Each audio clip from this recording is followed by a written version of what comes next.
Hello, everybody, and welcome once again to another episode of Old and Bitter, episode number 7. Yep, who would have thought just a month ago we'd have 7 episodes of Old and Bitter already out? As always, my name is John. I'm with my two counterparts, Scott and Ricky. Ricky, how are we doing tonight? Fantastic. And Scotty? Ready to go. All right, so tonight we're going to dig a little deep. But before, I had a little incident yesterday I kind of want to share with you guys and kind of give me your take. So I had to call a doctor yesterday to get some information. And I was, the lady who answered the phone, I gave her my name, I gave her what I was looking for. And then she's like, hey, hold on, wait a second, give me a minute.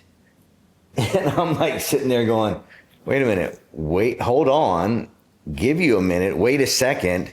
And then... Was she for sure talking to you? Yeah, because then she's like, what's your phone number? I gave her my phone number.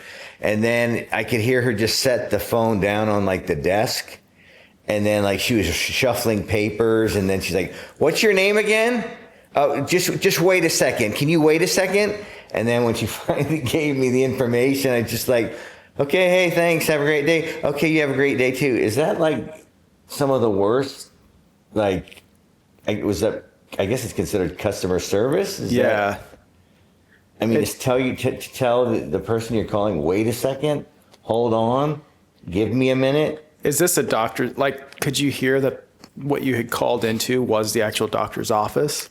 It was actually a vet because I was calling. It was a vet? Yeah. Well, I know a lot of places nowadays, they use third-party answering services. Oh, no, this was them. Okay. Yeah, it was okay. them.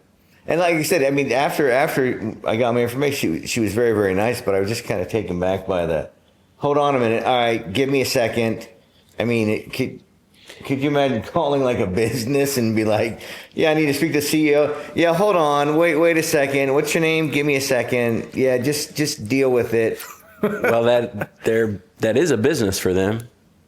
There's no script they have to follow, but you would think it'd be a little more professional. Yeah, I guess that's the word I was really looking for. I was kind of disappointed in the professionalism. It was just, afterwards she was very, very nice about it, but it was just, it kind of took me for a loop when you're hearing all those things come out. You're like, wait, I'm supposed to hold on? I'm supposed to give you a minute? I'm supposed to wait?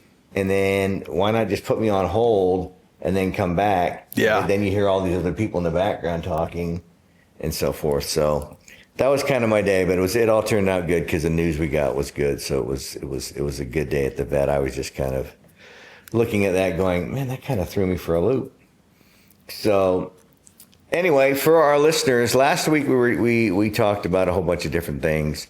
And then when we went off the air, we were talking about faith and religion. And we're not going to get into the aspect of whose religion is right, whose faith is right, who's wrong, whatever the thing.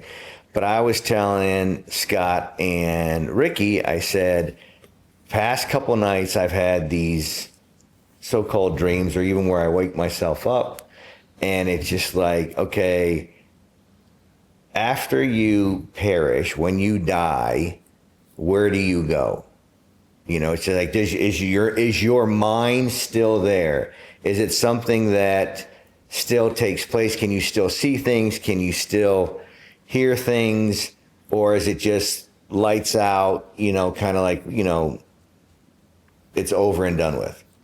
And one of the things Ricky brought up was a great quote. He said, it's not like, it's really unknown because no one's ever gone to heaven and come back and said, hey, it's great. It's a wonderful place, which I believe it is. Yeah. But it's just, we really got into it last week after we went off air, and we wanted to talk about it tonight, is just the unknown about what happens. Let's talk about the known first. The known is we are all going to die. Correct. Yep. The There's second only two known things is in life that are guaranteed, right? Death and taxes. Yeah. But we also know that our earthly vehicle will deteriorate, meaning our body. And beyond that, I don't think there's a whole lot more that we do know. So is that the point where, because like for me, then I go back and I think, I'm like going, okay, so if nobody else knows, is it just, it's a black light, boom, you're done. And then it's just like everybody else's life just goes on, and, you become a memory or you become a thought. And then it's just like, that's it. It's like the lights are out. It's like the switch is off. That's it. You don't see anything. You don't hear anything. You don't feel anything.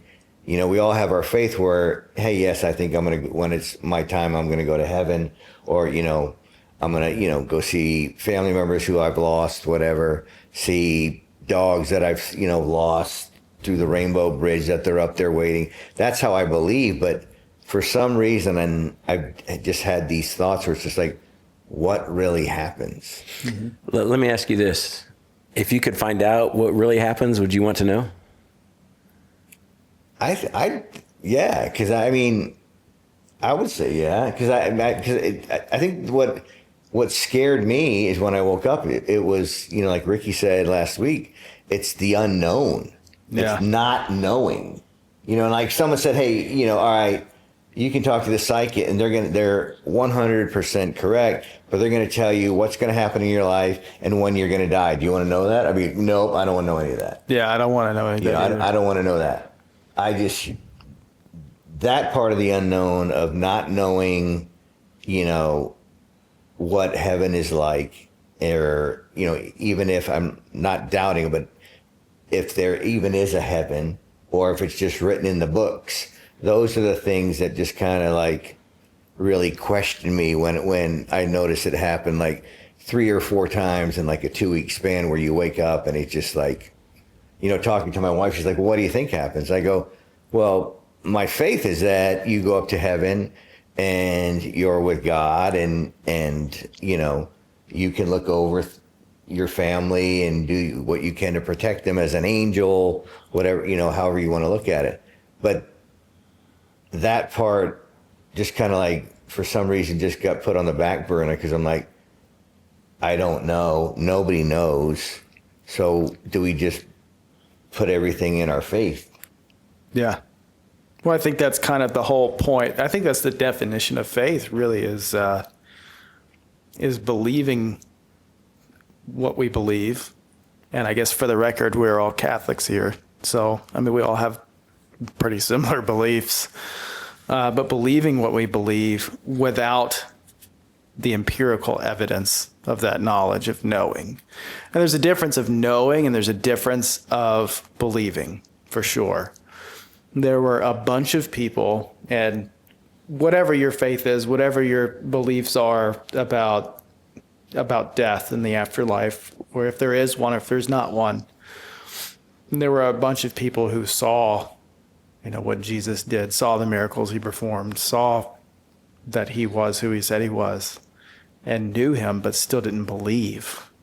And that's kind of the difference. So I looked at the definition of faith here, and it says, faith is the assurance of things hoped for, the conviction of things not seen. So, it's that we believe in these things despite not for sure knowing, and honestly, I think that grants me a lot of peace in my life, because even just life in general, just as it is, it's by its very nature, it is random. There's always an X factor. And I can plan, and I do. I'm notorious for planning 15,000 different alternate, outcomes to something that I'm trying to plan. That's part of what I'm supposed to do in order to plan for all these contingencies as part of my job. And I get neurotic about life in that way too. But there's always that X factor of, well, the environment changed that I'm planning these things for, or people's hearts and minds have changed, or just a number of things, a number of unaccounted for things. Again, the X factor that you can't plan for. The human element. The human element, yeah. And I was watching something on relationships, and it's been probably 3 or 4 weeks ago.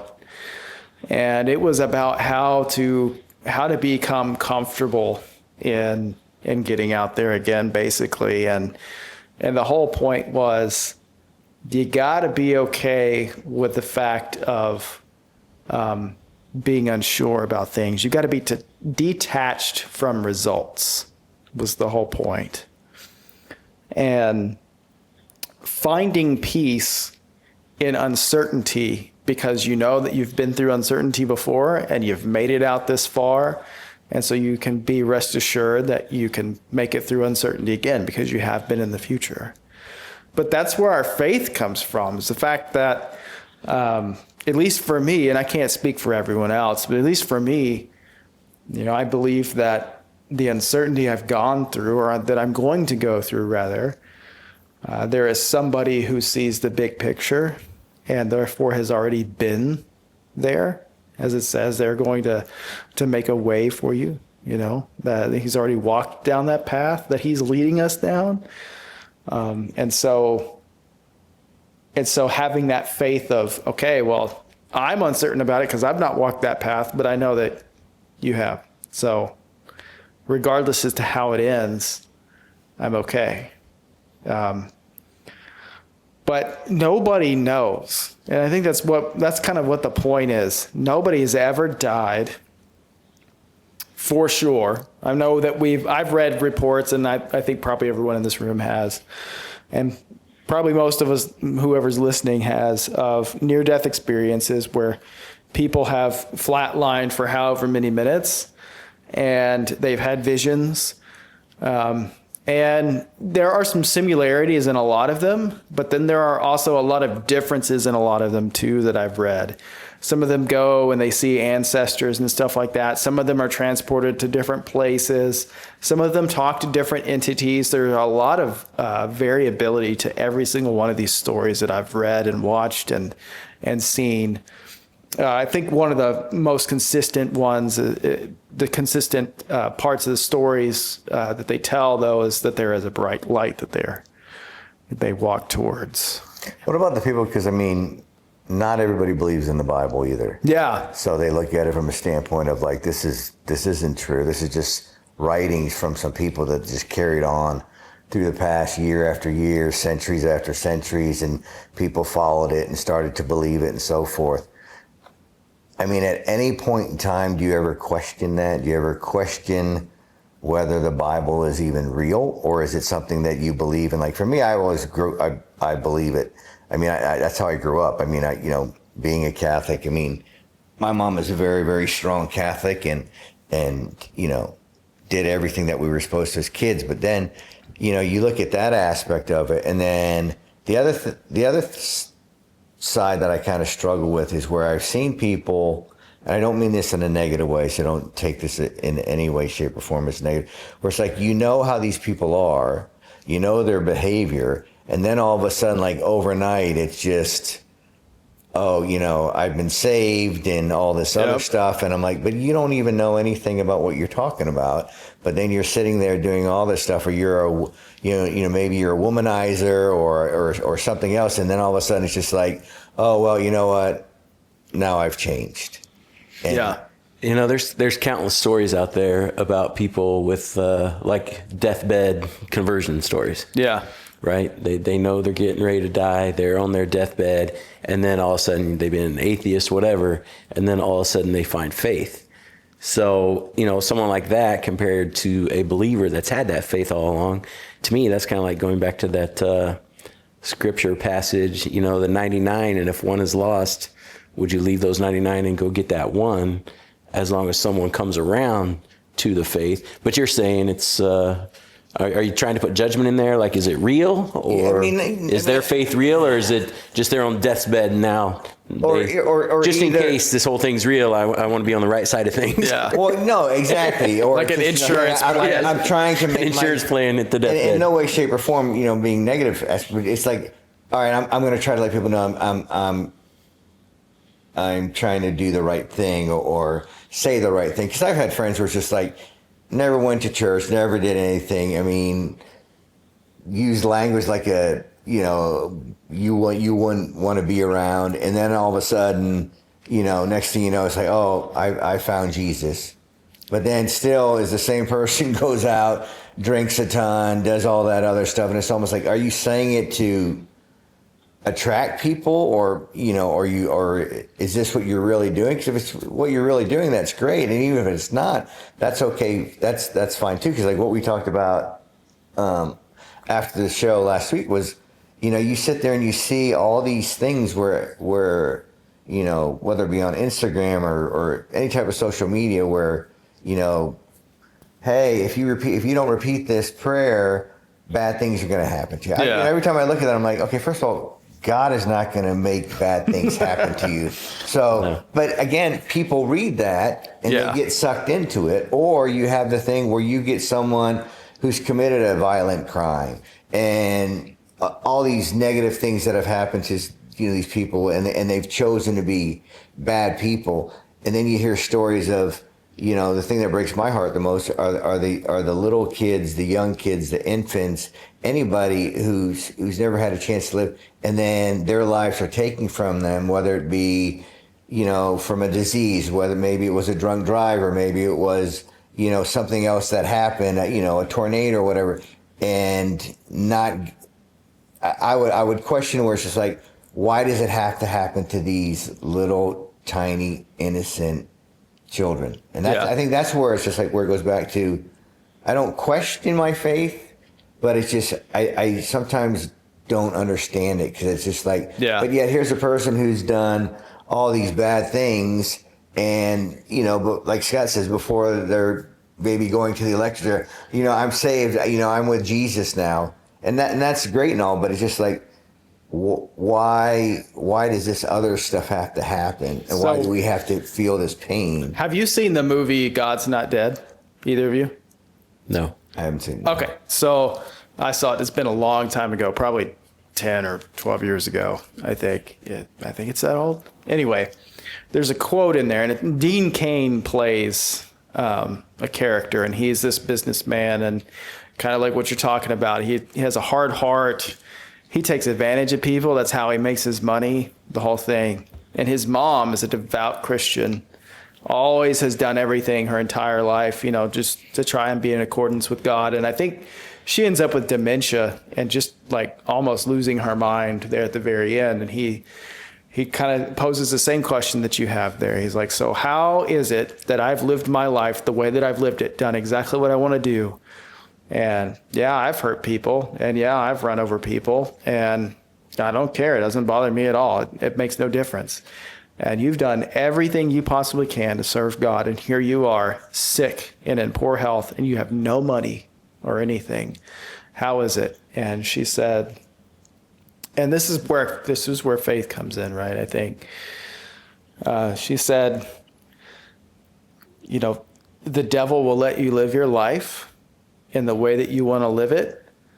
And it's almost like you're in this nice cushy jail cell and everything's padded. And then before it's too late, the door slams shut. And there was another, I don't know if you want to call it testimony or not, but story that I'd heard about somebody who kind of the same thing. Somebody was very full of faith, and they were pretty young, and they got cancer. And I mean, they were fighting it hard, but it was an aggressive form of cancer. And of course, people are like, well, why? Like, why you? Why somebody who's a mom who has a house full of kids and is very devout and whatever? And their response was, well, why not? Why not me? Why not me? Why not me out of anybody else? Why not me? And so I don't necessarily know that it's per se the circumstances that we're handed in life, because part of my faith too is that there's free will, which means also that things are just kind of left to run as they run, and part of everything is making something out of those hardships. But it's not necessarily going through these hard circumstances or for these struggles or these sufferings that we go through, but how we approach these sufferings that makes so much of the difference. It's not the journey, because we all end up in the same place. We all go from A to B. We all are born, and we're born with our fists clutched, wanting to hold on to everything we want, we need. And then at the end, we die with open hands because we let go. And so we all end up in the same place. We all die. And so it's not necessarily how long we've lived, and it's not necessarily how well we've lived, but how well, dare I say, that we've progressed through that journey, I think. Yeah. Like it's how we've walked that path that makes the difference. We will all have suffering. Yeah. That, you know, people call it the cross that you bear or whatever. That's going to touch everybody in some way, shape, or form. Now, are you the poor me, or do you embrace that suffering and learn from it as you go? Yeah. I don't know. I'll throw another scripture passage out there. How's it go? The last shall be first and the first shall be last. You say, what about the little kids? Well, they're kind of last, right? They haven't gained wealth. They haven't gained a ton of knowledge. They haven't gained a ton of experiences here on earth, but yet they're going to be first in the kingdom of God. I guess for me, it's the thing that, frustration is not the right word, but it's just like when you see that happen, when you see these, these families who have an infant, and then next thing they know, they lose their infant because, maybe it's cancer or something else happens, and it's just like the hardship that these families go through, and you'll hear people will say, oh, well, it's God's will, this is God's plan, and I don't disagree with that. I think I question it more, because it's just a question of why, why. Yeah. We're not even,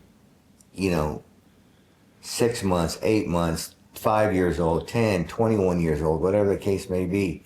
And it's just like, why does it have to happen? And I think too, I've seen it happen a lot, through family and everything. And it's just, it's tough to swallow, because it's just like, you look back and it's just like, I can't imagine what they go through. And I don't think anyone can until people really deal with that loss. And that's where I think I get frustrated with it. With not so much, and it's not with my faith, it's just maybe frustrated with life, maybe frustrated with the situation, because could have been, could have been changed, those are the things where I think I get very, very upset and get very, very emotional, because it's like we all work in education. We see these young kids.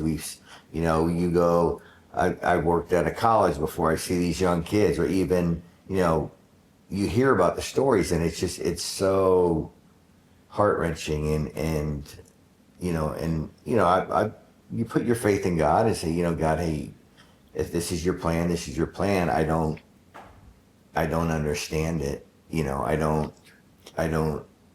I don't say that it's not like, of course, like I don't agree with it, but for some reason you have this plan and something good should come from it. But a lot of parents don't ever rebound from stuff like that, or from a family perspective. I still pray and grieve my grandparents every single day, because it's just like the impact that they had on my life was so important. Same. And my grandfather was such a great man and just so funny, as was my grandmother's. And it was just, and then, but that brings you comfort. Imagine those people that don't have a faith, and, someone's sick, something's going on in their family. What do? We pray. And that brings us that comfort, right? But the people that don't have something, what do they turn to? Well, it's, you're bringing up a great point, because there's a lot of people who are very faithful, but then when something that happens, they turn away from their faith, because it's something happened that they weren't ready to go through. And, the hardship, the pain, the loss, all those things. You do. I mean, you can ask, tons of people. I know a ton of people that have lost something like that, and they go, for a while, I really questioned my faith, because it's a question of, why does this have to happen? Why Right. does this have to happen? And you've said a couple times about questioning faith, and you started by saying you don't want to question your faith, but I think it's good to. I'd say you don't want to doubt your faith. Don't put me on the wrong side of the faith, but I think questioning it is how you grow. I mean, that's why people have spiritual directors. That's why they have conversations with other people to question things and learn and grow through that. I think it's okay to question some things. Well, it's funny. I don't want to be on the doubt side, Yeah. but I do want to question and learn and grow. When I was talking to my wife about this, and she's like, well, where do you think you go? I said, well, I hope I go to heaven. I said, but then, I mentioned what Ricky had said, and no one's been there before and able to come back down. And she said, kind of same thing, what you're saying, it's okay to question it. Yeah. She goes, even Mother Teresa questioned her faith at times. So it's, it's just like you sit back and you think, in a perfect world, we want, the ideal would you go up to heaven where there's peace, there's no negativity, there's nothing but love and joy and, and live out, I guess our lives till eternity or however you want to look at it. But the questioning of the faith is what always hits me the most, where you see it and it affects the young, and where they don't have a say. So I think maybe the big thing is questioning your faith is a good thing if that questioning comes from curiosity. But if that questioning leads comes to growth. from doubt, I mean, even then, honestly, I mean, it's not good to doubt, right? But some of your questions might be answered, and that might satisfy that doubt. But I mean, doubt is a symptom of lack of faith, one would say. But I don't know. I always think of Job when I think of what you're talking about with regards to just these terrible, horrible things happening to people. And I mean, he lost his kids, he lost a bunch of his servants, he lost a whole bunch of stuff. And that was one of the things that he said was, Lord, I don't understand. Like, I don't get it. I don't know how this fits into your plan, but I know who you are and I know what you are. Right. And if this is your plan, well, then this is your plan. I don't know what it is, and I have no earthly idea how this is going towards anything. And if you could, please help me understand it. That would offer me a lot of peace. But if that's not in the cards either, well, then that's okay. But I'm going to keep asking. It'd be great if thy will was my will. Yeah. It doesn't work that way. Yeah. Yeah. And I think that's kind of how a lot of this stuff is. He gave us all free will, and that just means that sometimes that will is going to be used for things that it shouldn't be. And I think that even goes towards, some of these awful tragedies that happen and occur to people. And I've heard it explained to me once before that, and I don't know how biblical this is, so I mean, keep that in mind. I don't necessarily know that I've seen it written in the Bible anywhere, but it makes sense to me that, since the fall of man in the Garden of Eden, like that's what gave rise to all of these diseases and things that we have. And so like, because we are no longer in this sinless state that we were, well, then now you're susceptible to cancer, and now you're susceptible to all these diseases and afflictions and all those other kinds of things because of the breakdown in our physical nature, just by that reason alone. And so is it fair? I don't know. It does say that, the sins of the father will carry on to their children. So I don't know if it's fair or not, but I mean, I guess it is because it says that's what's going to happen. And if it wasn't fair, I don't think that I don't know. Who's to determine what's fair? I think only God can determine what's fair. So here I am trying to justify that, and it's not my place to do so. But I guess it makes sense when I look at the order of things. But then there are other people who have different faiths. They have different ways of believing. And so how do we account for that? I mean, go back through history, right? I mean, there's Valhalla, there's the shamans for the tribal people. I mean, everybody's got their there's Buddhists. ideas and their ideas about the afterlife. Yeah. This just happens to be ours. Right. We've talked a lot about several virtues. I think St. Paul says faith, hope, and love, but the greatest of these is love, right? When he's talking about 3 virtues. So, John, you said we were going to go a little deeper. Let me ask you this. Is it possible to have hope without having faith? By the way, Scott over here has some notes. He wants to make sure that he keeps us on track so that we don't go way overboard and get ourselves in trouble. By notes, it's a couple sentences wrote on the notes app on the iPhone. That is 2 pages. I see it from here. That is 2 full pages. Exactly. Is it possible, John, to have hope without having faith? I mean, I think so. I mean, because you can hope for things, and that's. I mean, are you talking just from a religious standpoint, or just in life? Just in life in general. Can you have hope without faith? What are you hoping for? I mean, it's like, if I sit there and say, I hope some production calls me and says, hey, we want to buy your script. I mean, am I putting my faith isn't involved into that. It's more just a hope that, I'd love for that to happen, because it's like, hey, I got a great script. I need a production company because I can't get anyone to look at it. I mean, I think you're always hoping for things. I don't necessarily think that you always have to put faith with hope. Yeah. You're hoping for goodness. You're hoping for positive things, right, though? Yep. And where does all things good come from? Well, I don't know. To me, it does go back to faith. Yeah. I don't know. That's a tough question. I don't know if, I think, when we talked about this topic last week, I think we knew we were going to hit some spots that were going to be tough to answer and tough to go through. But I don't necessarily think that, that I can still have hope and not have to have faith. I think like if from when I'm sitting there and my dad's on a hospital bed after, he's had a heart attack, I'm praying and having, hope that he's going to be fine and using my faith, but my faith is very strong that, God will look over him and protect him and guide him where he needs to be and so forth. So, I don't know. That's a good question. Where are you on that, Ricky? Well,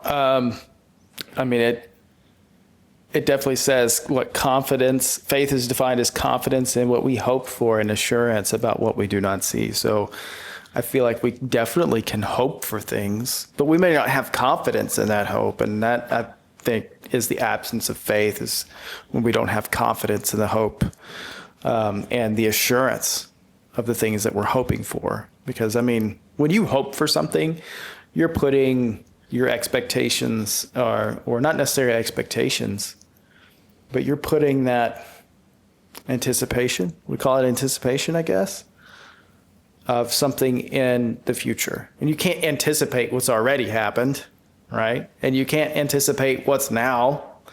What you anticipate is what lives and what goes before you. So I think that we can have hope, but with the absence of faith, for sure. And I think those are different. And that's I think that's kind of been my lifelong journey here. And my growth is, despite all of the stuff that we've gone through, despite all the struggles and despite all the sufferings, I still have the hope. And I still have the confidence that the hope is going to be fulfilled and it's going to come to fruition, because it's gotten me through all this far. And I can only attribute that to one thing. Now, I also understand that that's my beliefs and that's my belief system. And that's a very personal thing. That also just, Paul says to to work out your own salvation through fear and trembling. And speaking of that, fear and trembling, and I don't know how to phrase this question eloquently, but we talk about God being full of all good things and full of hope and full of love. But do you think there's an alternate side to that? I mean, because I think there is, and I think we see that in the Old Testament, right? I mean, we do see God's wrath. We do see his anger. We see that God is disappointed, and we see that he is sad. So I think that God has the full gamut of emotions, and we see that in the Old Testament. And now then we see the what do you want to call it? Fulfillment of all of that with Jesus, right? Right. But what do other religions believe? I mean, how does that all tie into hope and faith? And because obviously we've given our stuff as Catholics, right? And Yeah, I've often wondered that, what other religions think. I mean, I've heard.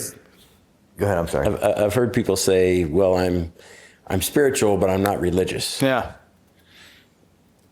Or I'm practicing Catholic, but I don't really. But I don't practice. But I don't go to church. Or, it's just like, because like same things. There are some religions who don't believe in God. They don't believe that there's a higher power. They don't Right. believe in any of this other stuff.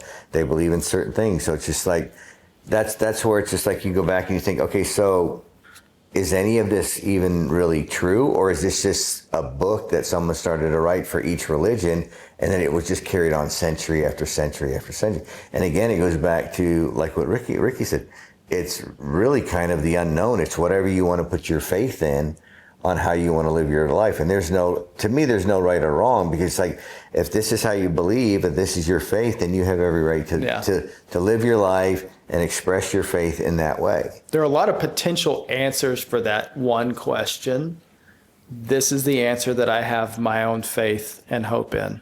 And this is the one that, to me, I look at it like a relationship, really. I've seen lots of different ways of having relationships with people. And even like romantic relationships. I've seen lots of different ways of having romantic relationships. A lot of them I don't agree with. Okay, I'll just put that out there, right? A lot of them we don't agree with. Go back and listen to our relationship episode for those opinions. Yeah. Well, you bring up a good point, because it's like, you sit there and, we talked about how not everybody has, some people have, there's all these different religions out there. These people have their different faith, their different beliefs, but yet we still have it where it's like, no, your faith is wrong. Or your religion is wrong. Mine is right. Mine is true. That's like every war throughout history has been based on that. Exactly. So the question is just, you sit there back and you look at that, and it's just like, okay, in my world, growing up, God would not want that. No. I mean, he doesn't want to be hatred. He doesn't want. But he granted us free will. Exactly. But what I'm saying, I said, it's sad to me that in a perfect world, or even in the world that we live in, we still struggle with the issue of people's different religions, with everything that's happened through our lifetime, through centuries, as everybody grew.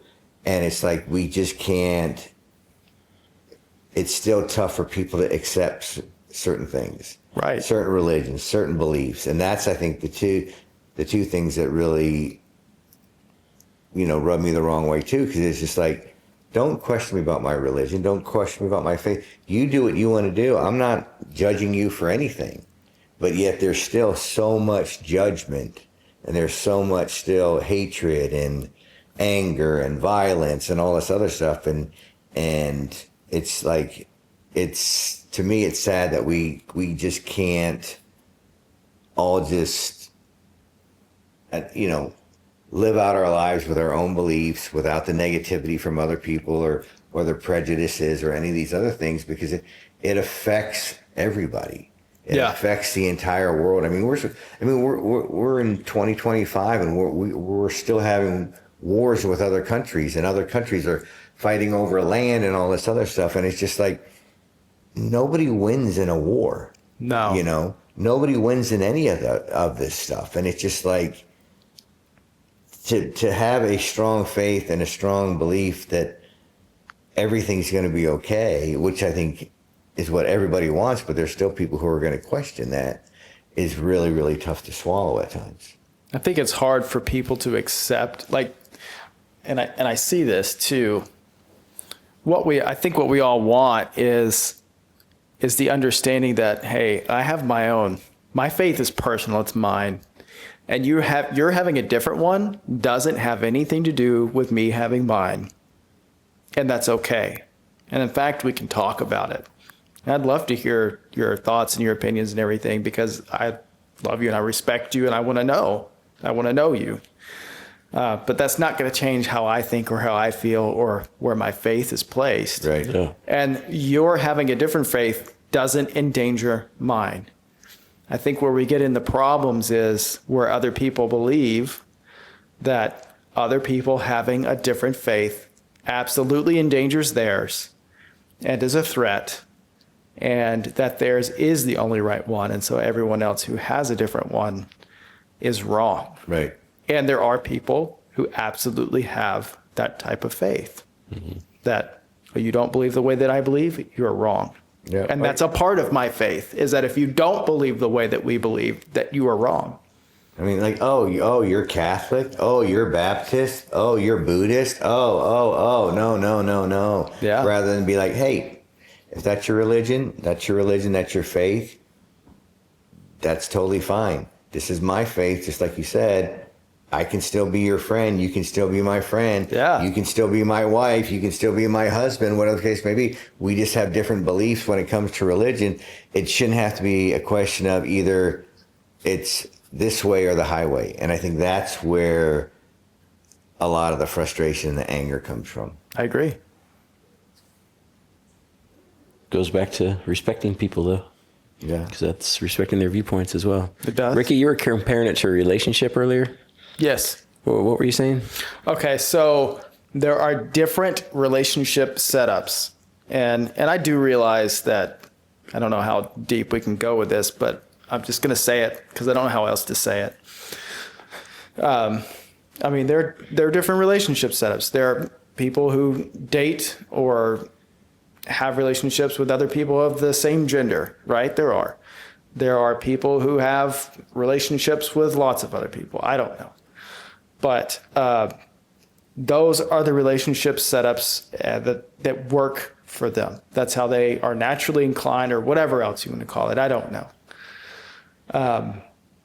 But that they set up their own boundaries. They set up their own ways of operation. They have their own structure and viewpoint of how they relate with other people.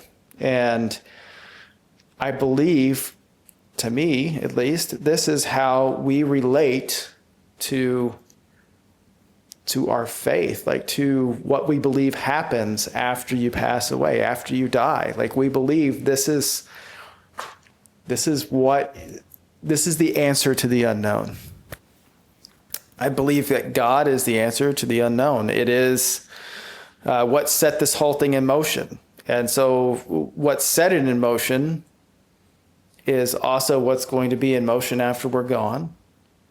And what is in motion has always been in motion and always will be in motion, always has been in motion. So it's the answer to infinity, right? It's that question that you just can't answer.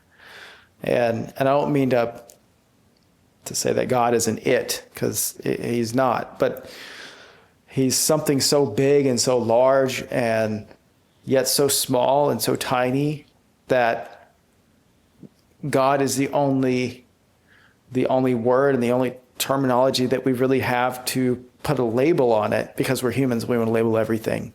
And really, that's the big deal. We want to put a label on everything. I like to follow physics, and I like to look at science and physics and everything, and tie that to God and religion and everything. And there's what they call the God particle, right? The Higgs boson. It's what gives mass, or what gives atoms its mass. And without it, nothing would stick together. We wouldn't even be existing without it.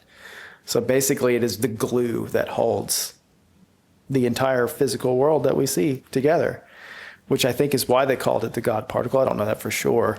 I'm maybe saying something I have no earthly idea with. But I remember them calling it that, and it made complete sense to me, because without it, nothing here would be assembled before us. And so I see things like that, and it's the answer of how did all of this come to be? Where is this all headed? Where is this all going?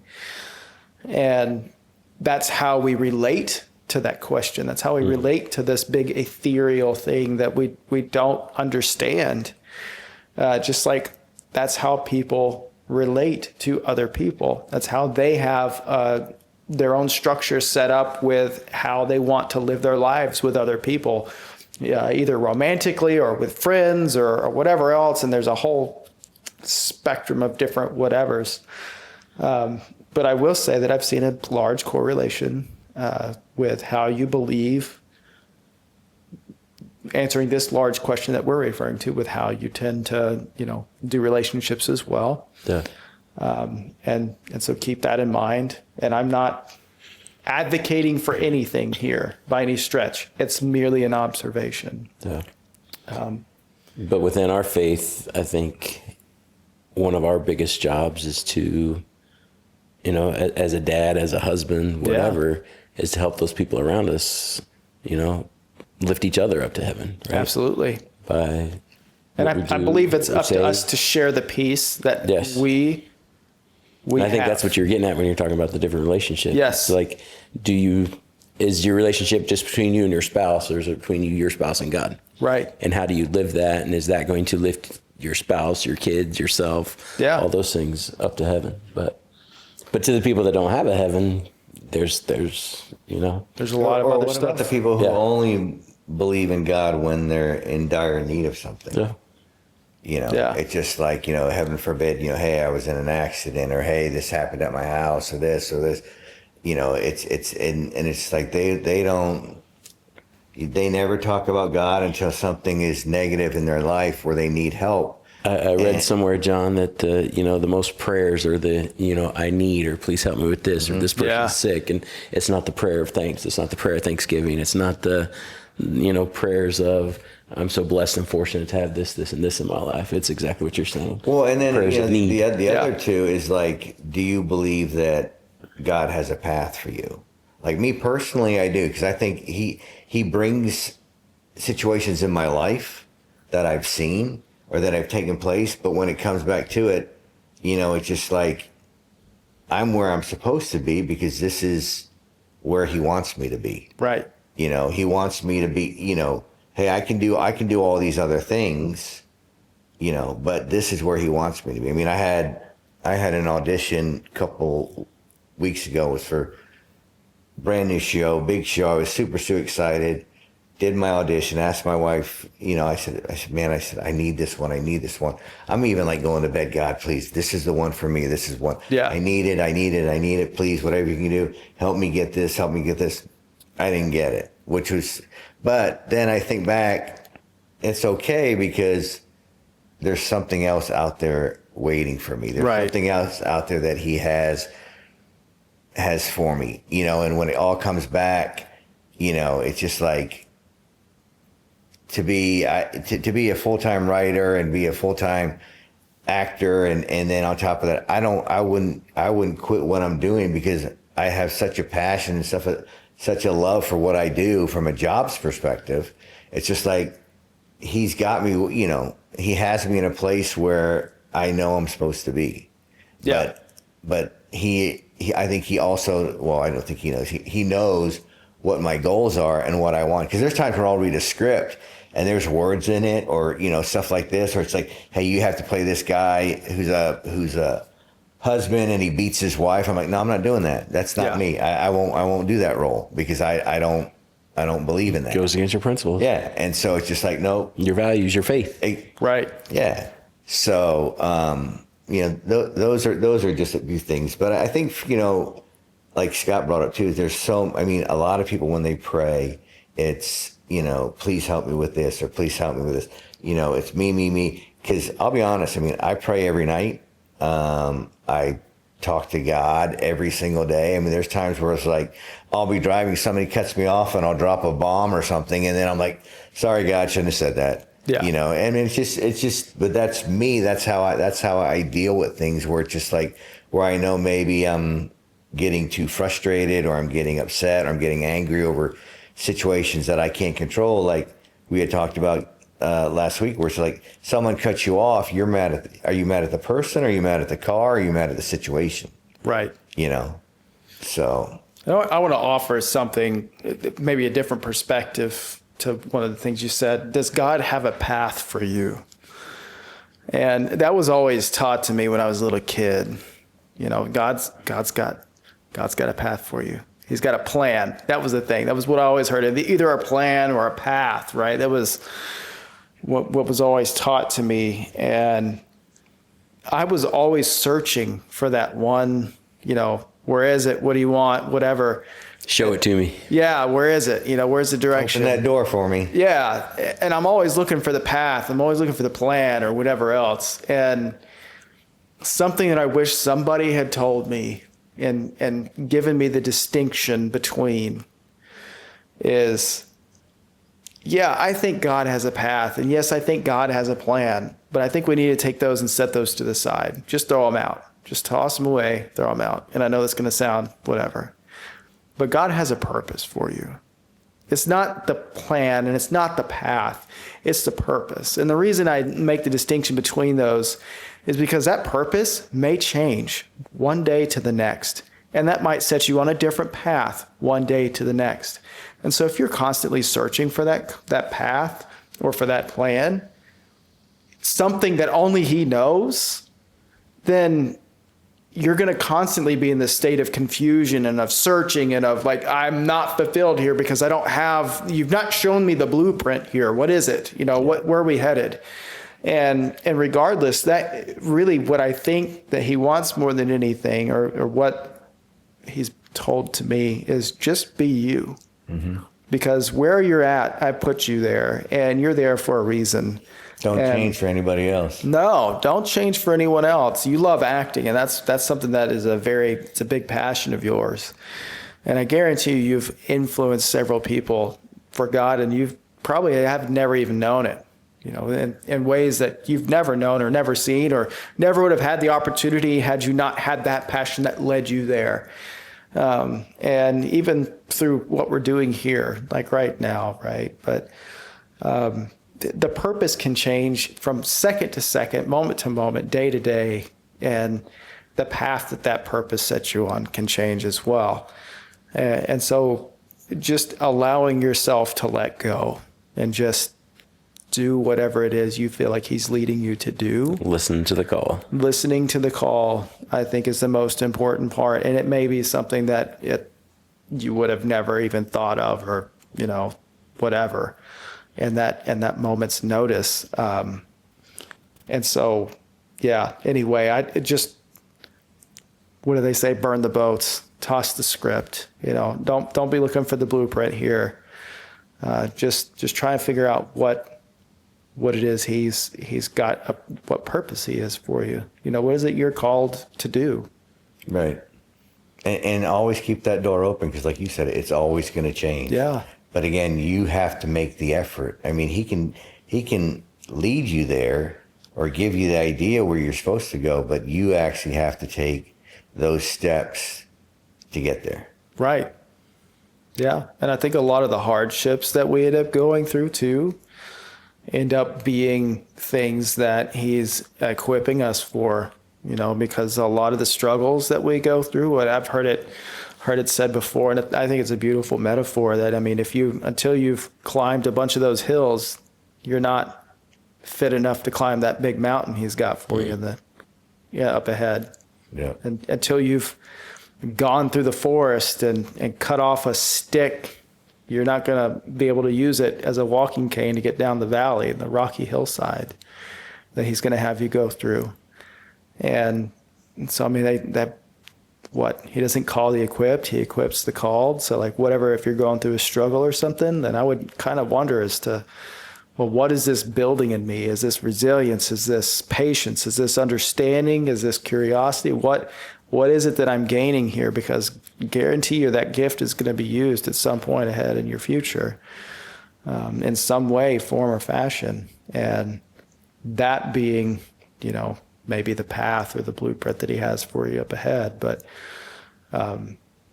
anyway, just trying to find some sort of nugget out of anything, out of sufferings and struggles, Well said. Was that deep enough for you, John? It was good. It was good. So before we end, I want to give a shout out to Lone Star Dental Group and my great dentist, Dr. Montgomery. Check him out, Lone Star Dental Group. You can check him out on the internet. If you need a good dentist, he is the man. Lone Star Dental Group, Dr. Montgomery. You won't find a better dentist. We hope you enjoyed our show tonight. Again, these are our views. You may agree with them, you may not. We hope you like our show. If you do, give us a like. You can find us on Amazon, Spotify, YouTube, Apple. Just go under their podcast, look for Old and Bitter. And if you didn't like us, give us a like anyway. You know why? Because we like everybody, even if we are old and bitter. So for Scott and Ricky, I'm John, and our little Frenchie Ivy's made her little presence tonight. Thanks for listening, and we'll see you next time. Have a great night, everybody.